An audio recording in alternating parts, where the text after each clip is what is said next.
Bem-vindos! Hoje aqui no trabalho do Ator Criador a gente vai receber o Evaristo Magalhães, que está aqui em São Paulo. Ele veio para o lançamento do livro dele e é muito interessante a gente conversar com o Evaristo, porque ele é psicanalista, ele é professor, ele está enveredando pela literatura, já é o terceiro livro dele publicado. Enfim, é um psicanalista que tem um olhar muito especial pela arte. E a arte e a psicanálise, a análise, né, tem tudo a ver com o trabalho do ator, né? O ator tem esse olhar para a sociedade, esse olhar por comportamento humano. Então é esse bate-papo que a gente vai ter com o Evaristo Magalhães sobre a arte, sobre o comportamento humano, sobre Freud, sobre Lacan, que nos interessa no trabalho do Ator Criador. Bem-vindo, Evaristo Magalhães, ao trabalho do Ator Criador. Oi, gente. É um prazer estar aqui. A convite do Edson Caieiro, que é ator. Ele tem um canal no YouTube que chama Ator Criador, um nome até muito sugestivo, né? E isso tem tudo a ver com a psicanálise, né? Essa ideia da criação, né? E ele me convidou para poder conversar um pouco sobre psicanálise e arte, psicanálise e teatro, psicanálise e literatura. Então eu acho interessante a gente começar pensando um pouco como que a psicanálise surgiu, na verdade, né? A psicanálise, ela surgiu com as histéricas de Freud, né? O Freud é um médico que viveu na Áustria, né? E ele se deparou com algumas mulheres que estavam cegas, com uma série de paralisias, de contraturas, e ele, como médico, ele examinou essas mulheres e ele se deu conta de que essas mulheres não possuíam, na época, uma causa física para essas supostas doenças, né? E aí ele fez uma pergunta que, ao que tudo indica, ninguém havia feito ainda. Ele perguntou, ou seja, qual que seria a origem dessas cegueiras, dessas contraturas, dessas paralisias, uma vez que elas não possuíam uma causa orgânica. E aí ele deduziu que obviamente que deveria haver alguma coisa dentro daquele corpo que estava causando aquele distúrbio, aquele transtorno, aqueles sintomas, mas que não era físico, né? E aí ele deu a palavra para essas mulheres, porque se a causa desses transtornos não era uma causa orgânica, ela só podia ser psíquica. E aí ele deduziu que esse psíquico ele tinha que sair pela boca, né? E foi aí que o Freud descobriu a palavra como alguma coisa que pudesse funcionar como uma espécie de cura, né? E aí ele deu a palavra para essas mulheres. E aí ele descobriu que tinha por detrás dessas cegueiras, por detrás dessas paralisias, traumas insuportáveis para a consciência dessas mulheres. E aí, para elas não enlouquecerem ou para elas não suicidarem, elas pegavam esses traumas e jogavam no corpo na forma de doença, né? Que são essas as mais comuns da época dele, né? As cegueiras, as paralisias e as contraturas que eu já falei. Bem, e aí o Freud entendeu que na medida em que elas colocassem esse trauma para fora, elas ficariam curadas desses traumas. E aí, como não havia a menor possibilidade de você extrair esses traumas diante dessas mulheres utilizando um bisturi, né? Porque não são coisas concretas, né, orgânicas, ele entendeu que elas precisavam falar desses traumas. E aí aconteceu um fenômeno muito interessante. Na medida em que elas começaram a falar desses traumas, os sintomas eles desapareciam, né? E aí o Freud inventa a palavra com esse poder curativo. E aí, mas aí, uma coisa muito curiosa, porque inicialmente ele partiu do pressuposto de que esses traumas eram uma espécie de acidente. Por exemplo, elas ficaram cegas porque alguém deu um susto nelas. Elas desenvolveram determinadas fobias porque alguém, sei lá, tentou empurrar numa cachoeira, alguma coisa assim, que inclusive isso existe até hoje, né? O sujeito tem medo de mar porque ele possui algum trauma na infância que ele vivenciou isso. Bem, e aí sim, elas falavam desses acidentes, uma carruagem que capotou e coisas do gênero. E realmente elas voltavam a enxergar. Só que aí elas passaram a voltar com outros sintomas.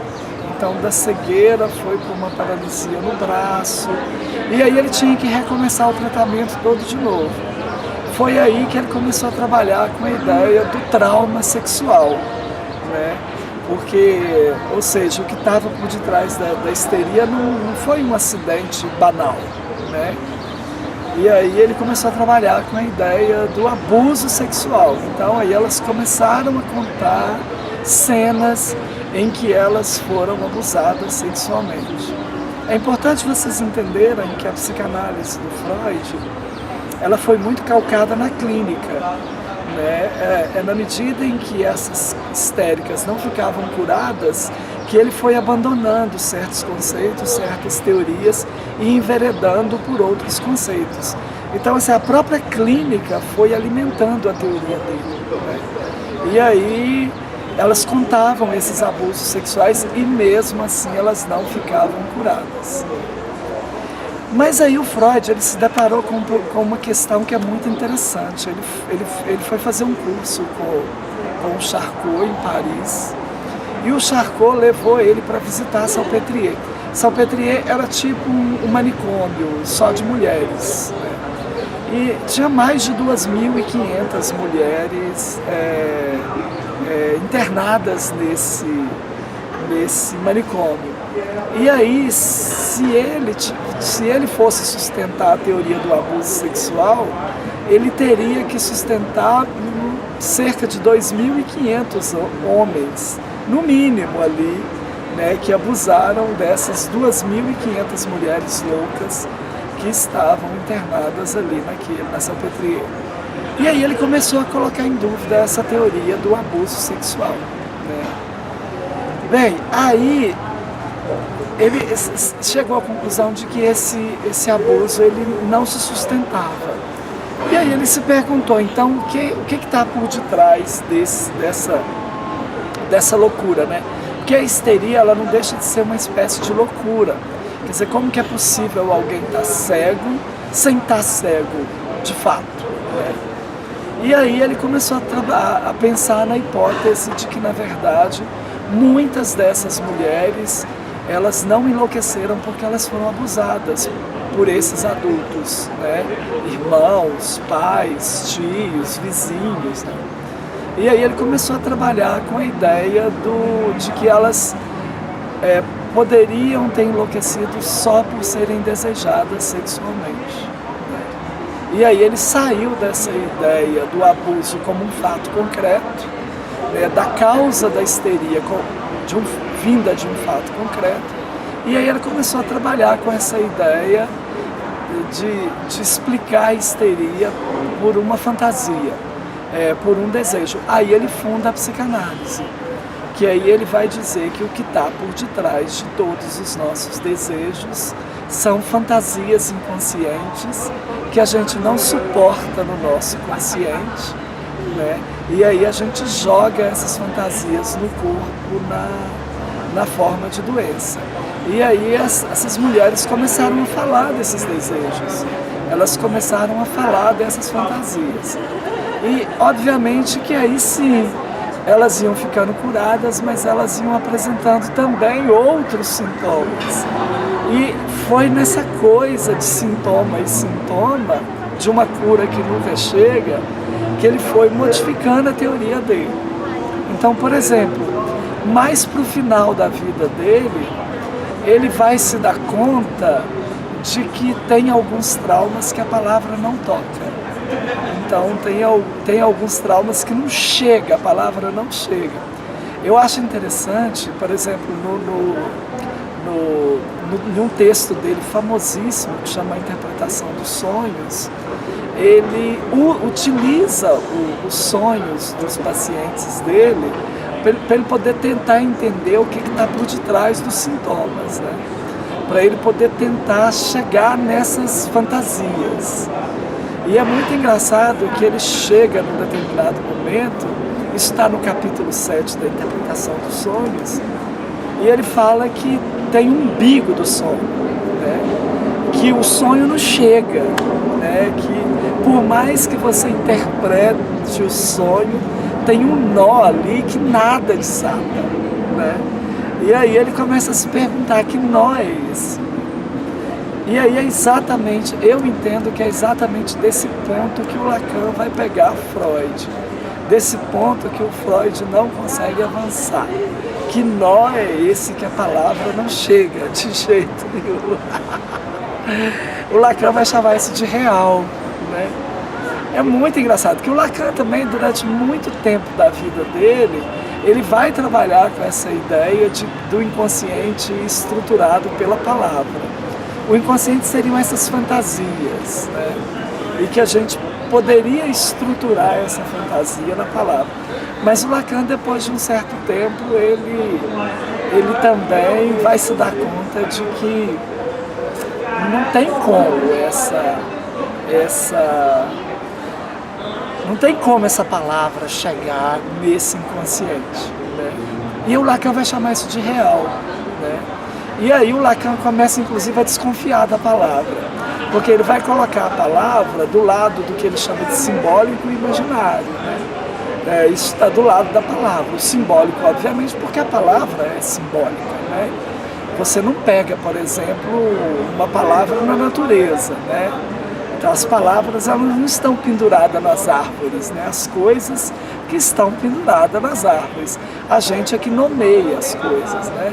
Na verdade, a palavra maçã não é a maçã. A palavra maçã é uma metáfora da maçã, ou seja, seria um símbolo da maçã. Então ele coloca, por exemplo, a palavra do lado da mentira, né? A palavra é uma mentira.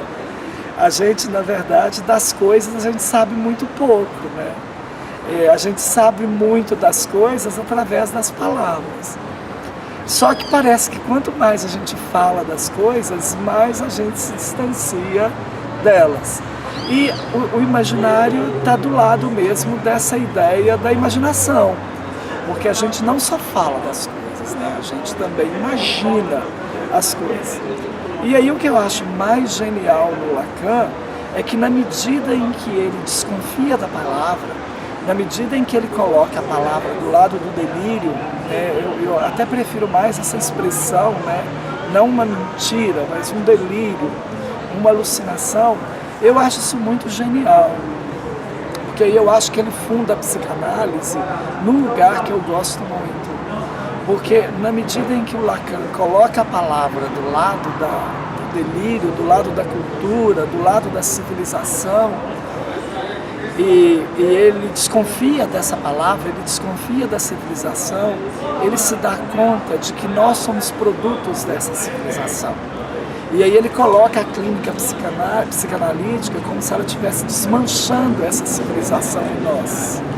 E aí eu acho isso fundamental, porque na medida em que ele coloca a clínica psicanalítica como um trabalho de desconstrução dessa civilização, ou seja, quando ele diz assim, olha, a civilização não tem resposta para certas questões nossas. Ou seja, a palavra não toca o nosso inconsciente. Aí ele coloca o inconsciente do lado de cada um. E aí ele cria a psicanálise, e é isso que eu acho, assim, que a psicanálise não tem nada na cultura parecido com a psicanálise. Talvez a arte, só a arte, porque aí ele cria a subjetividade. Ou seja, não tem como você fazer uma psicanálise, aliás, você faz uma psicanálise para você desconstruir tudo o que fizeram de você e para você se construir. E tudo que você construir ali é algo, eu diria assim, genuíno seu. O que o Lacan chama de singular, né? Seria uma clínica da singularidade. Quer dizer, ainda que você crie, ainda que ali você crie a palavra, você vai estar criando uma palavra que é específica sua, sabe? E é muito engraçado que ele vai dizer que você está cunhando essa palavra na sua carne, né? Ela vem da sua carne, ela é quase uma escrita. Isso eu acho outra coisa que eu acho genial no Lacan, porque a palavra você pode dizer e dizer que você não disse. Quando você escreve, não tem jeito, não tem jeito. Quando você escreve, a letra é sua. Tá entendendo? Não tem jeito de você dizer que você não falou pela escrita. Então ele usa muito esse conceito de escrita. Então é isso que eu gosto no Lacan, porque ele traz a psicanálise para esse lugar além da cultura.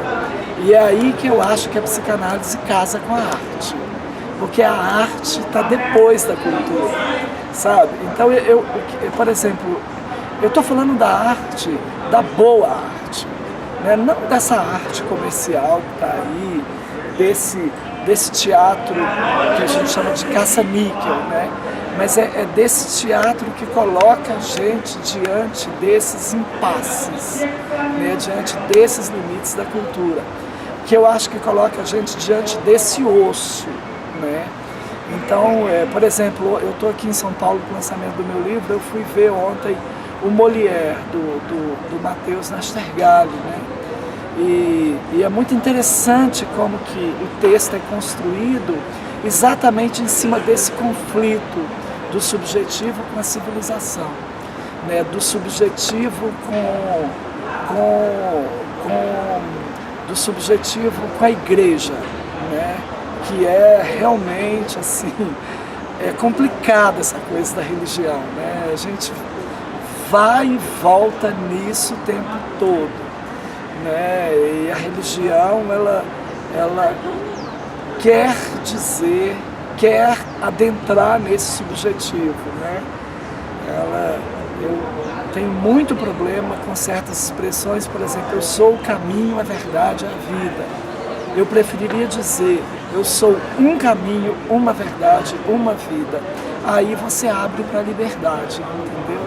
Quando você diz que você é e não que você é o e não que você é um, aí eu acho que você priva um pouco o ser humano da liberdade. E é muito interessante isso, porque o choque do Molière com a religião é exatamente nesse ponto. A religião não suporta o Molière alegre, ela aposta no Molière triste, e ela consegue entristecer o Molière. É muito ruim, isso é muito pesado na peça, sabe? E aí o Molière, eu vou contar, né, o final da peça. A peça é toda entremeada por músicas do Caetano Veloso, porque está discutindo Molière lá na França, né, do século XVIII, XIX, né? Mas ao mesmo tempo ela está falando do nosso tempo. E eu percebo que ela puxa para o nosso tempo muito disso. E o Matheus Nastergalli, que faz o Molière, ele tem um determinado momento que ele canta Coração Vagabundo, do Caetano Veloso. Meu coração não se cansa de ter esperança de um dia ser tudo o que quer, né? Meu coração de criança. Aí ele vai cantando essa canção, que ele está dizendo assim, olha, é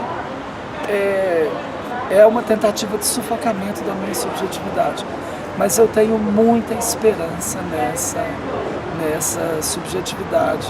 E aí ele num determinado momento, quando ele canta isso, é muito forte na peça.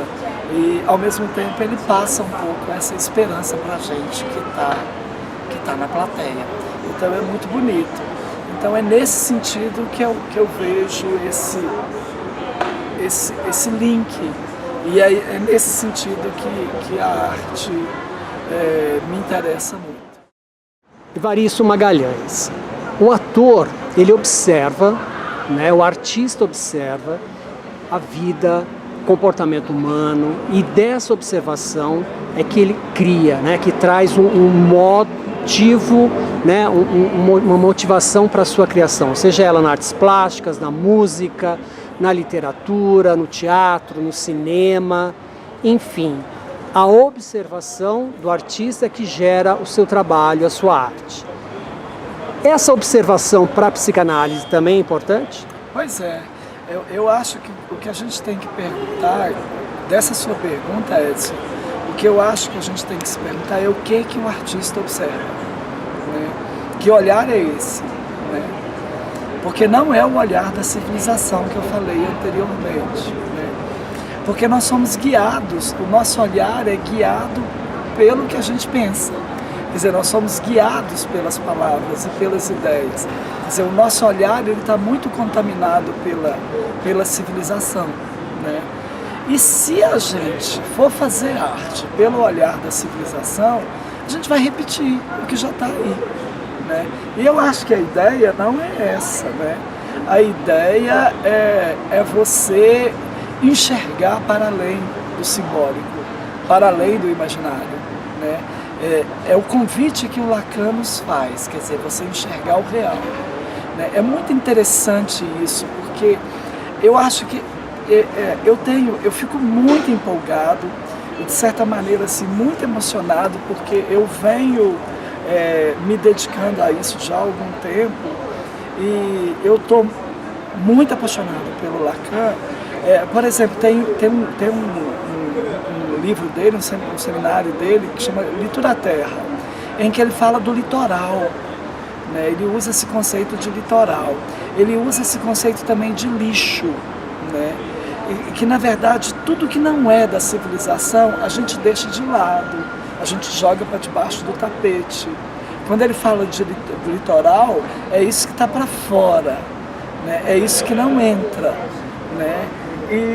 E aí eu acho que o olhar do artista é esse olhar do que a civilização joga para debaixo do tapete, do que a civilização joga por terra, para o litoral.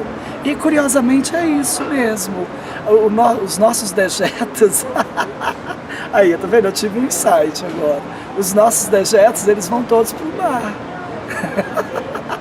O que sobra da gente, a gente joga para o mar. E o Lacan, ele diz que o olhar do psicanalista, que na verdade é isso que a gente joga, são os nossos dejetos que estão na causa dos nossos, que são a causa dos nossos sintomas, das nossas loucuras, né? Que é isso é esse olhar que a civilização não quer que a gente olhe, né? E curiosamente nós vivemos uma civilização muito da imagem, né? Então, com essa coisa do capitalismo, né, do espetáculo, né, tá muito marcado por essa coisa da imagem, né, a sociologia francesa, a filosofia francesa do final do século XX, a escola de Frankfurt, esteve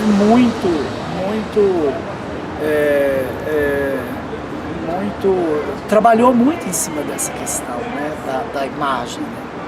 Então eu acho que o olhar do artista é exatamente para observar isso que a civilização insiste em dizer que dá conta, mas que a gente sabe que não dá conta, né? Então, por exemplo, eu sou um fã incondicional do Woody Allen, né? Do Woody Allen e do Almodóvar, assim, são os dois cineastas. Eu gosto do Lars von Trier também. Quer dizer, depois que eu assisti Melancolia, tudo em mim mudou, né? Foi muito impactante aquilo ali. Eu gosto, de certa maneira, do Tarantino também. Eu acho que ele toca em algumas questões que eu acho bem interessantes, assim, para chamar a nossa atenção. Mas, assim, os dois caras do cinema que eu mais gosto, os dois grandes cineastas, assim, que eu acho que eu vi a obra toda, foi o Woody Allen e o Almodóvar. Exatamente por isso. Porque o Woody Allen, ele consegue falar do cotidiano, mas ele consegue entremear ali nesse cotidiano essas questões que geralmente não aparecem assim nos filmes que a gente costuma assistir. E o que eu acho interessante no Woody Allen é que ele faz isso com humor. Então, por exemplo, eu rio muito nos filmes do Woody Allen, mas eu rio de angústia, sabe? Eu rio meio que de desespero, porque eu acho que ele tem cena que ele coloca a gente diante de uma questão que a gente só tem duas opções: a gente chora ou ri. E a opção do Woody Allen é fazer a gente rir, mas é aquele riso, meu Deus, como é que eu vou explicar? É aquilo que eu estava te falando, é aquele riso do grande comediante do Diderot, né? É aquele riso esqueci o nome daquele comediante, famoso também no campo da literatura. Mas é um humor, um humor que faz a gente rir, que faz a gente rir do absurdo, sabe? Que faz você rir do absurdo. E eu acho muito interessante isso, porque ao mesmo tempo que ele faz você ver rindo, aí é que eu acho legal. A comédia é fruto dessa tragédia, desse mal-estar da civilização. Isso, só que ela faz isso rindo de uma forma engraçada. Aquela cena do Chaplin, da fome, ele está com tanta fome, mas tanta fome, que ele pega o cadarço e faz um espaguete. É uma farsa, mas é um símbolo dizendo: a fome é tamanha, mas ela não vai me vencer. Exatamente. É muito isso mesmo, né? Então, assim, eu gosto do humor, desse humor, né? Desse humor que coloca a gente aí diante desse absurdo. E eu acho tão engraçado que, por mais que a gente fuja desse absurdo, eu não entendo, por exemplo, quando as pessoas dizem assim, que não dá para fazer humor, que o humor acabou, que a tragédia acabou. Eu acho que a vida é uma tragédia, a vida é um absurdo. E é muito curioso assim que tem tanta coisa patética que, se a gente for olhar pelo olhar do patético, a gente pira, né?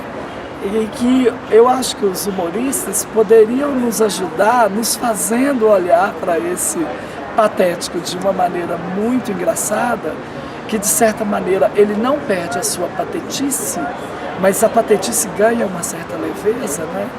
E tem tanta coisa aí para a gente poder rir, do que, por exemplo, a gente ficar com essa discussão imbecil, de ficar fazendo humor de viado, de LGBT, de preto, de gordo, de pobre, né? Eu acho isso uma imbecilidade, assim. E aí eu vejo determinados humoristas brigando, porque o humor acabou, porque não se pode falar mais nada, existe um cerceamento, né, dos humoristas e etc. E tal. Então eu acho que essa questão do humor, eu gosto muito também desses, principalmente do Woody Allen, que eu acho que tem um humor muito cortante, sabe? Muito ácido, que é um humor que me interessa muito. Eu acho que o humor que eu estava falando é do Groucho Marx, sabe? Esse humorista que eu gosto muito dele, né? Eu acho que, de certa maneira, o Nelson Rodrigues também faz isso, né? De trazer esse patético. Patético, você querer morrer e querer um enterro de luxo. Isso, como eu a acho que ele falecida, traz muito isso, como na Falecida, né? Eu acho que ele traz muito isso também. Eu gosto muito das peças dele, mas eu não vou... Quer dizer, a observação dele daquela sociedade carioca chegou a um estado em que o olhar dele, a criação dele foi para esse lado patético, né, dessas situações. E tá aí, né? O patético está atravessando a gente o tempo todo, seja na política, seja nas relações familiares, seja nas relações de consumo, nas relações amorosas, né?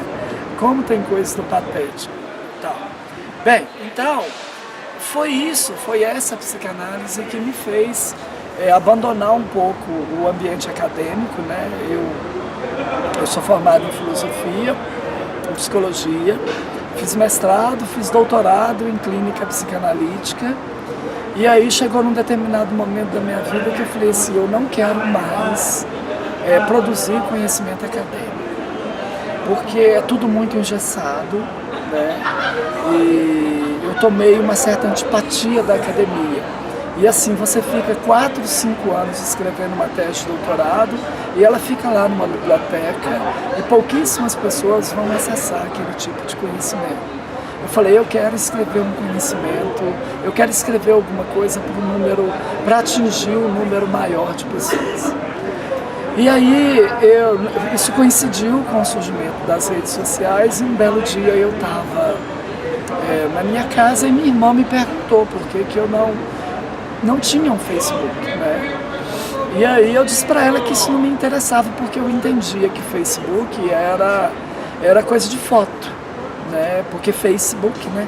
Eu entendi que fosse uma coisa de foto. E de fato é mesmo, né? Tem gente que só posta foto em Facebook. Aí eu perguntei se eu podia escrever.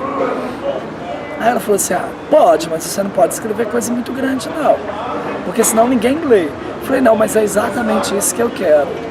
Eu quero fazer pontuações, né? Pontuações, a psicanálise tem muito disso, né?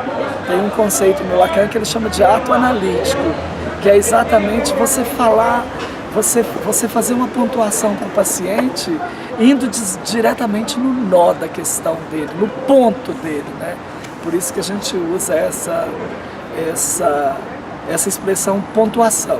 E a expressão ato analítico tem muito essa ideia de que você vai fazer um ato analítico com o paciente, você vai colocar ele diante de uma situação em que ele vai ter que atuar, ele vai ter que agir.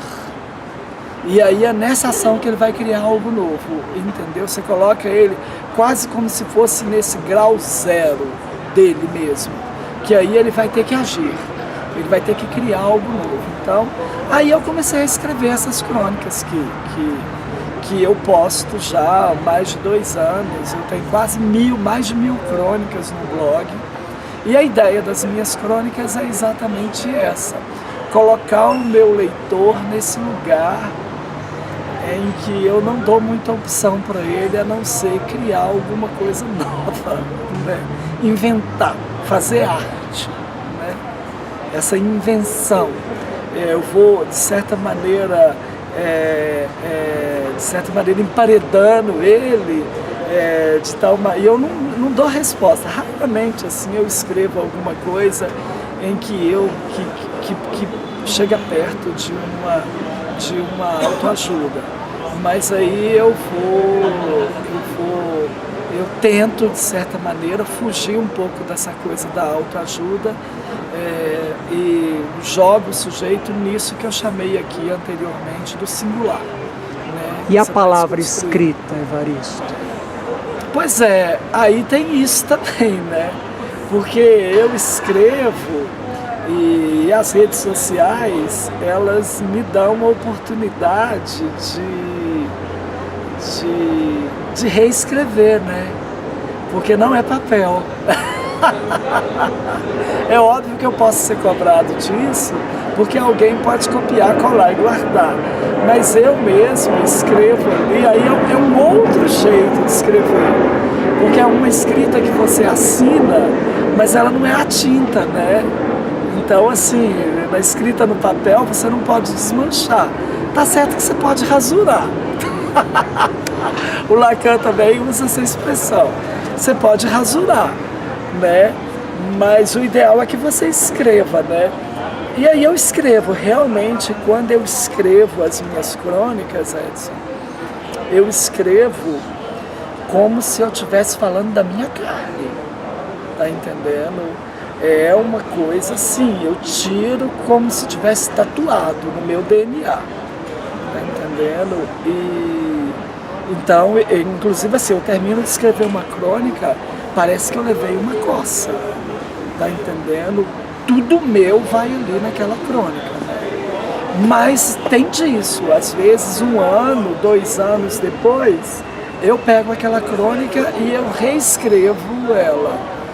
Talvez porque eu já tenha ido além daquela carne, tá entendendo? Da carne anterior, talvez aprofundado um pouco mais na minha carne. E eu não sei até onde eu quero chegar, né? Mas eu falo que ou eu escrevo ou eu enlouqueço, né? Eu brinco que eu fui salvo pela literatura, que talvez se não fosse essa minha escrita, talvez eu já não estivesse mais aqui. E a arte também tem esse dom ou esse caminho de salvar também a humanidade? Não, a arte, eu não tenho dúvida, porque, de certa maneira, ela só confirma a minha escrita, né? Quer dizer, hoje eu sou uma pessoa que eu vivo de escrever e de ir ao teatro e de ir ao cinema. Teatro, cinema, show, né? A música também é uma coisa que me interessa muito, mas basicamente teatro e cinema, talvez até mais teatro, né? Eu sou de Belo Horizonte e Belo Horizonte tem uma cena teatral muito forte, né? Muito rica, tem companhias muito boas e eu tenho muitos amigos do teatro, então assim, eu estou sempre indo ao teatro e sempre muito interessado nessas peças. Eu gosto muito da poesia também. E o que é o ator? E o que o ator é para o Evaristo? Pois é, o que eu acho mais interessante no ator é que ele dá conta de fazer uma coisa que eu aí talvez não tenha dado conta de fazer, sabe? Nesse sentido, eu queria muito ser ator. Porque vocês, atores, vocês têm o incrível poder de ir lá e voltar. Vocês se psicotizam no palco sem estarem psicóticos, né? Isso é um negócio assim, que eu acho incrível. Por isso que eu brinco assim, que os atores, eles são figuras que eles me interessam muito, né? Porque se o ator não for lá, ele não é ator, né? Ele tem que ir lá, né? E aí eu fico muito curioso para saber como é que vocês dão conta de fazer isso e voltar. Porque eu já fui em determinadas peças em que eu falei assim, gente, não é a mesma pessoa. Amigo meu, ator. Falei, gente, o Matheus mesmo, né? Eu já vi vários trabalhos do Matheus, né? E, por exemplo, eu estou falando muito dele porque eu tive com ele ontem, né? E é muito interessante que eu fui ver a peça que ele fez, né, para tratar da perda da mãe, né? Aquilo eu falei, gente, mas não é a mesma pessoa, né? E outros amigos meus, né? A Grace passou também, eu gosto muito do trabalho dela, essa atriz mineira maravilhosa. Os meninos de uma companhia que eu adoro, que chama Lunera, né? O Cláudio, o Odilon, né? O Marcelo. Eu fui ver agora, recentemente, aqueles dois, né? Um espetáculo deles, maravilhoso, lindo demais. O Galpão, né? O próprio Galpão, né? Que agora está trabalhando com o Márcio Abreu. O Márcio Abreu, né? Que é uma figura que eu adoro da Companhia Brasileira de Teatro de Curitiba. Ele está muito em Minas agora, né? Ele fez o Preto com a Grace. São peças todas, que são peças cortantes. E talvez seja exatamente por isso que eu não acho que as pessoas não entendem. Eu acho que as pessoas não querem ver, né? Elas não querem entender. Bem, e aí, né, já saindo do teatro, por exemplo, tem uma outra coisa que eu adoro também, de paixão, e que eu não sei fazer definitivamente, a poesia, né? Então, assim, tudo cabe. O que eu mais gosto na poesia é a possibilidade de você falar de duas coisas contraditórias. Que você não faz isso na filosofia, né? Pelo contrário, a filosofia quer eliminar a contradição o tempo todo. A ciência quer eliminar. Haja visto a tal da dialética do Hegel, né? Que quer chegar no espírito absoluto, né? Como se fosse possível você chegar num pensamento absoluto, que seria um pensamento pleno, né? Hoje eu rio muito da filosofia, né? Porque eu tenho uma formação em filosofia, eu fiz a graduação de filosofia, então eu rio muito da filosofia. Mas a poesia, né? É um negócio impressionante, assim, né? Como que os poetas eles conseguem falar de vida e morte numa mesma frase, ou no mesmo verso, ou no mesmo poema. Fazer poesia da morte, né? Isso é lindo, fazer arte. E a poesia tem uma palavra precisa, né? Precisa. É um negócio assustador. Que eu não... Às vezes eu tento, né? Eu tenho até umas coisas escritas assim. Mas é um negócio muito... Eu estava lendo Hilda Hilst outro dia, cara. Que coisa mais incrível. Aquela dona, que espetáculo aquela dona. A própria Clarice Lispector, que não é poesia especificamente, né? Tem uma frase dela que me marcou profundamente, que ela fala: eu quero dar um copo d'água a quem tem sede, não porque eu tenho um copo d'água, mas porque eu sei o que é ter sede. Aí, tá vendo? Tudo isso que a gente está falando, né? Tudo isso que a gente está comentando. E as artes plásticas, né? Sim, as pessoas riem da arte contemporânea, né? Mas elas não entendem que lugar que a arte contemporânea quer jogar a gente, né? Eu estava lendo recentemente um livro de psicanálise que é exatamente sobre a questão da arte, a questão da imagem. E eu li, tem um capítulo do livro que ele estava discutindo a questão do nazismo, que quando os nazistas pegam os judeus, porque eles não apenas torturam os judeus, né? Eles pegam os judeus e jogam numa câmara de gás. Então isso é um nada, né? Porque não deixa rastro, não deixa registro, não tem nada de simbólico e nem de imagem. Isso é um buraco, né? Essas pessoas, você não vai poder nem falar delas mais. Não tem nada. Os nazistas, eles não apenas querem matar os judeus, né? É de uma agressividade, é uma coisa tão absurda. E aí ele coloca como que a arte contemporânea, depois da Segunda Guerra, como que a arte ficou marcada por esse nazismo, né? E às vezes a sensação que eu tenho é que a arte quer jogar a gente nesse lugar do nada, sempre preparando a gente para isso, né? Porque é óbvio que a gente não tem que concordar com nenhum tipo de violência contra o outro, nenhum tipo de homicídio, mas todos nós vamos ter que nos deparar, de certa maneira, com a nossa câmara de gás em algum momento, né? Todos nós vamos ter que nos deparar com esse nada, com esse vácuo, né? E é óbvio que a gente espera que ele aconteça de uma maneira natural, né? Completamente natural. Então, por exemplo, as artes plásticas, as pessoas não entendem quando você chega numa galeria e tem lá, por exemplo, um vaso sanitário no meio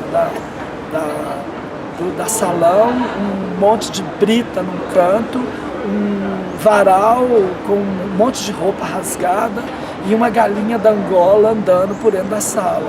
Aí as pessoas olham para aquilo e falam assim: não, mas isso eu sei fazer. Não, se isso fosse artista, eu também sou artista. Mas as pessoas não entendem que lugar que o artista quer jogar o espectador dele, aquela pessoa que está vendo ele.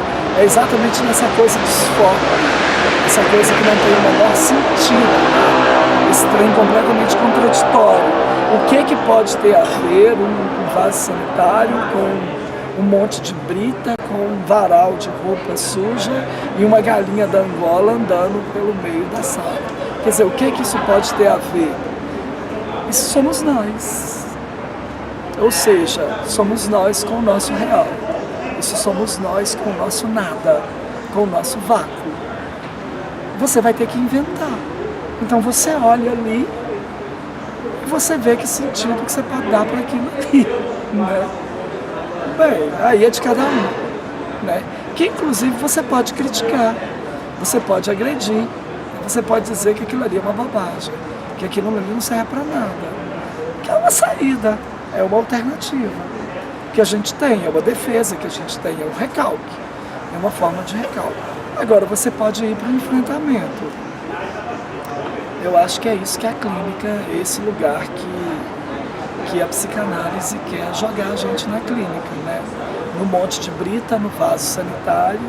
E aí, meu filho, aqui ó, o que você vai fazer com isso aí?